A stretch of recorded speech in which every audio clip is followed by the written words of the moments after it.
The nurse residencies don't want me because I already have foreign experience, but the experienced positions don't want me because I only have foreign experience. It was like, who's gonna hire me?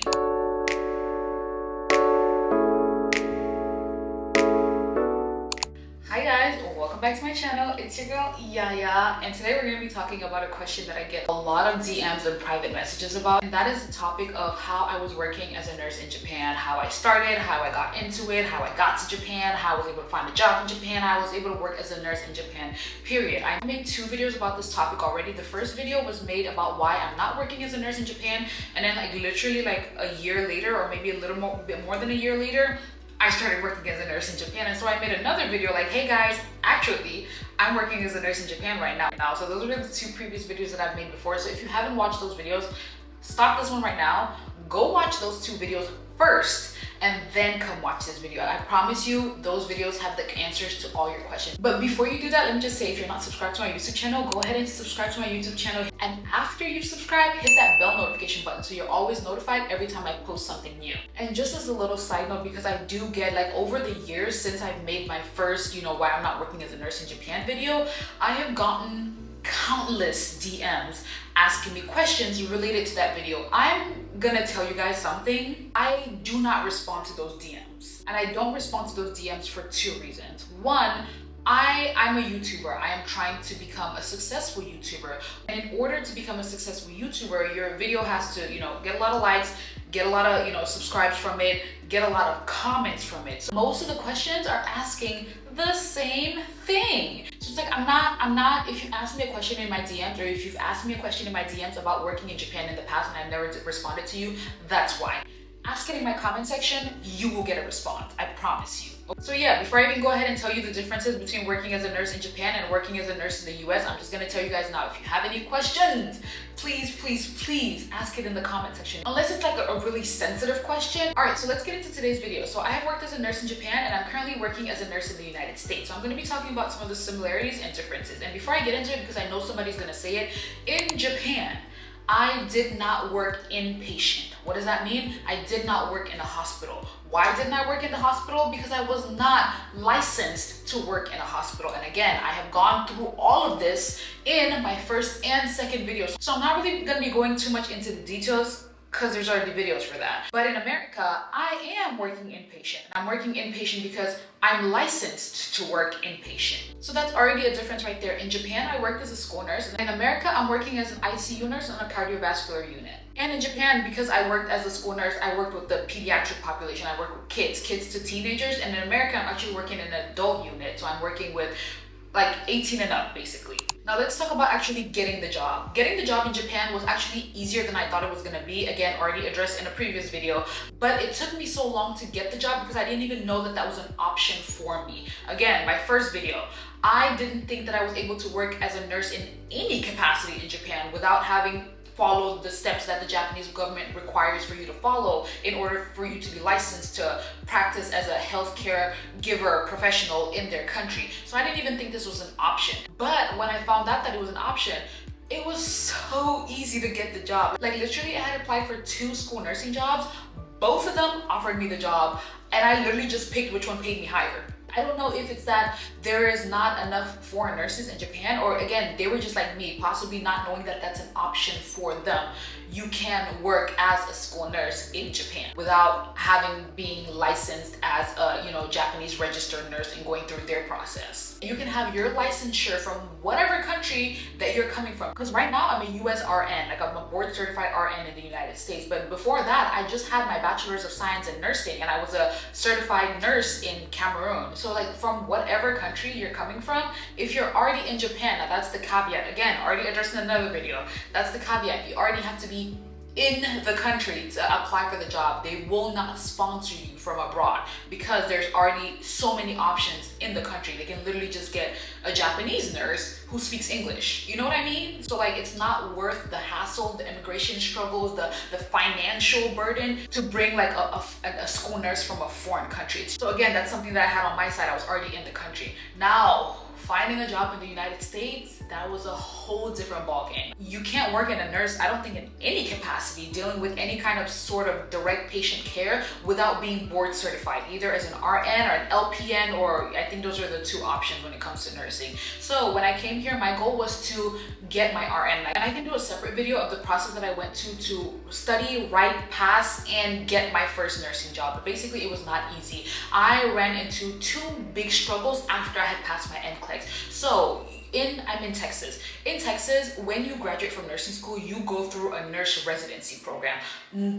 90% of people go through a nurse residency program. A lot of, like, if you don't want to go through a nurse residency program, you're probably going to have to end up working home health or like outpatient or something like that. But if you want to work inpatient, you go through a nurse residency program. So in my head, I thought I'd have to go through a nurse residency program because I had never worked as a nurse in America before. So when I passed my NCLEX, that's what I did. I started reaching out to recruiters. I started applying to nurse residencies, and these recruiters would call me back and be like, actually, we cannot take you into, or we can't even interview you for a nurse residency because you have a year and a half of nursing experience in Cameroon and 2.5 years of nursing experience in Japan. And I was like, yes, but those are not the same thing. Yes, my nursing experience in Cameroon was inpatient, but when I tell you two different worlds, I don't even want to get into the specifics, but two polar opposites of like what I did in Cameroon and what I'm doing right now, like that. And in Japan, I was a school nurse. So again, not inpatient. I literally sat in an office and I gave ice packs and painkillers all day. And so I started applying for experienced nurse positions. I was like, okay, since nurse residencies don't want me because they say that I'm experienced, let me go ahead and apply for an experienced nurse position. And guess what the recruiters would tell me there?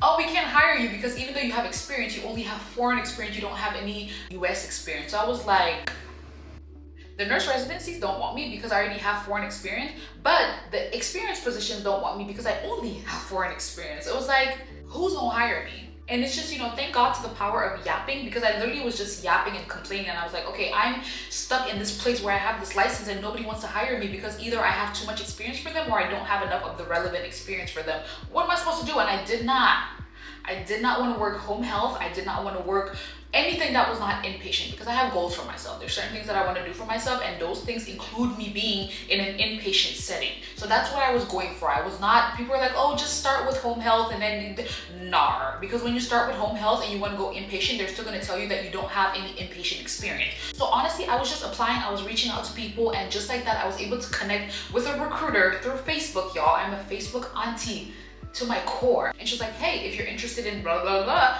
you know, I'd love to talk with you. I've had really good experience with foreign educated nurses, and you know, we can work something out. And I was like, babe, you had me at, are you interested in? Because yes, I am interested in. So that is how I ended up working in an ICU setting, my first ever job in America. It wasn't easy, but I did it. All right, so now let's talk about schedule. In Japan, I worked at a school, so my schedule was what the kids' schedule was. The kids were in school from like 8:30 to 2:30, I believe, 8:30 to 3. So I was in school from 8 to 4. So I'd get there 30 minutes before they did, and I'd leave 30 minutes after they did. And it was Monday to Friday. I worked maybe one Saturday, and that's because they had like an inter-school competition that was being held on our campus, and I had to be there for that. That was it. I worked Monday to Friday. I had, you know, the winter break off, I had spring break off, and I had a month off in summer for summer break. Paid. Emphasis on paid. I was paid for all those holidays. And also my school was really like, honestly, it was just, till today, just the best experience that I've ever had. I had great managers, I had like great colleagues. It was so chill. So even when it came to like PTO and sick days, I know a lot of places, they, you know, you accrue it and then like you get it taken off. It wasn't like that. When you were sick, you were sick. Nobody was gonna ask you questions like, hey, you've kind of been sick a lot. And it's because I had such a great experience with that job that it wasn't one of those jobs where I'd just be like, oh, it's Monday. No, I literally genuinely loved my job. So I didn't even call off just for the sake of calling off, because we all do that. Don't play with me. Don't play with me. We all do that. Just call off because, like, you know what? I'm just sick of that job today. I did not have I'm just sick of that job today days. If I called off, I literally was unwell. It was just an all-around good time. But let's go to scheduling in America. So I am a night shift nurse, unfortunately. I didn't choose to be a night shift nurse. I'm a night shift nurse because when I was looking for a job, first of all, I already had a hard time finding a job. When I finally got that interview and they were like, oh, we only have night shift positions available, I was like, I'll take it. I will take anything that you will give me. And it's a unit that I really want to work on. So I've been a night shift nurse since December for the past, what, 8-9 months now. And I don't love it, but it's okay, we're making it work. So other than the fact that I'm night shift, full time for most inpatient nurses in America, or I believe all inpatient nurses, is 3 12-hour shifts. So you work 3 days a week or 3 nights a week, and you work from 7 to 7. That's either 7 a.m. to 7 p.m. or 7 p.m. to 7 a.m. I am, of course, 7 p.m. to 7 a.m. So I actually am off more than I'm at work. So in Japan, I work 5 days a week with the weekends off, but here you work any 3 days, including, you know, sometimes the occasional weekends. So I love the fact that I'm off work more than I'm actually at work, because it allows me to just do so much more with myself. Now, granted, I'm not doing a lot with myself, but it allows me, the possibilities are there. Like, I could, even though I'm not. And now the big one. Money. We're gonna talk about how much I make. I'm gonna tell you exactly how much I made in my school nursing job in Japan. I'm gonna give you like a round figure for my American job, because y'all don't need to be in my business like that. So in Japan, I made 350,000 yen. So again, I worked at that school for 2.5 years. So wait, was it 2.5 years or 1.5 years? So my first contract, I was paid, my base salary was 350,000 yen. So with that 350,000 yen, after they take out taxes and then they take out like the health insurance and the pension, which I contributed half towards, and then my job contributed half towards, and I believe that's all that they took out, and my residence tax. I would take home like, oh God, in the 300s? So I was still taking home like a significant amount of money. And honestly, it allowed me to live like a really comfortable life. Oh, see, I got it wrong. I actually worked in that school for 1.5 years, not 2.5 years. All right, my light dye, not as bright, but we're gonna work with it. So my biggest expense in Japan was my rent. I paid 86,000 yen in rent. In America, I make about $85,000 a year. You can do the math and, you know, figure out how that works. My biggest expense again here is my rent. So in Japan, I lived like in a 1-bedroom, living room. They called it an LDK, 1 LDK. In America, I live in a 2-bedroom, 2-bathroom apartment. I pay $1,800 in rent. With that, whatever I make monthly, I get it every 2 weeks. So the amount, if you've done the math, whatever I make monthly, cut that in the middle, I get one, and then after 2 weeks, I get the other half of it. So it's, I like this like every 2 weeks thing, because like the pockets gonna run dry. If you pay me on the 1st, by the 10th, the pockets have run dry. So obviously I'm making way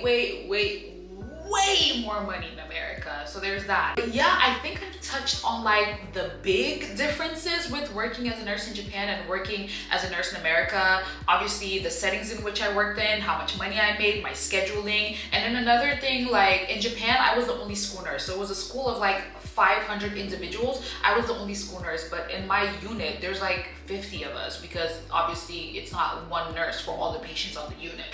We, you know, and there's a scheduling system going on. This one in America is obviously way harder and way more complicated, because another thing is, as much as I have my license right now, with one wrong move, I can lose it in an instant. So I have to be like very careful. Not like I wasn't careful in Japan, you just do less. Again, I sat in the office all day and I gave ice packs and painkillers all day.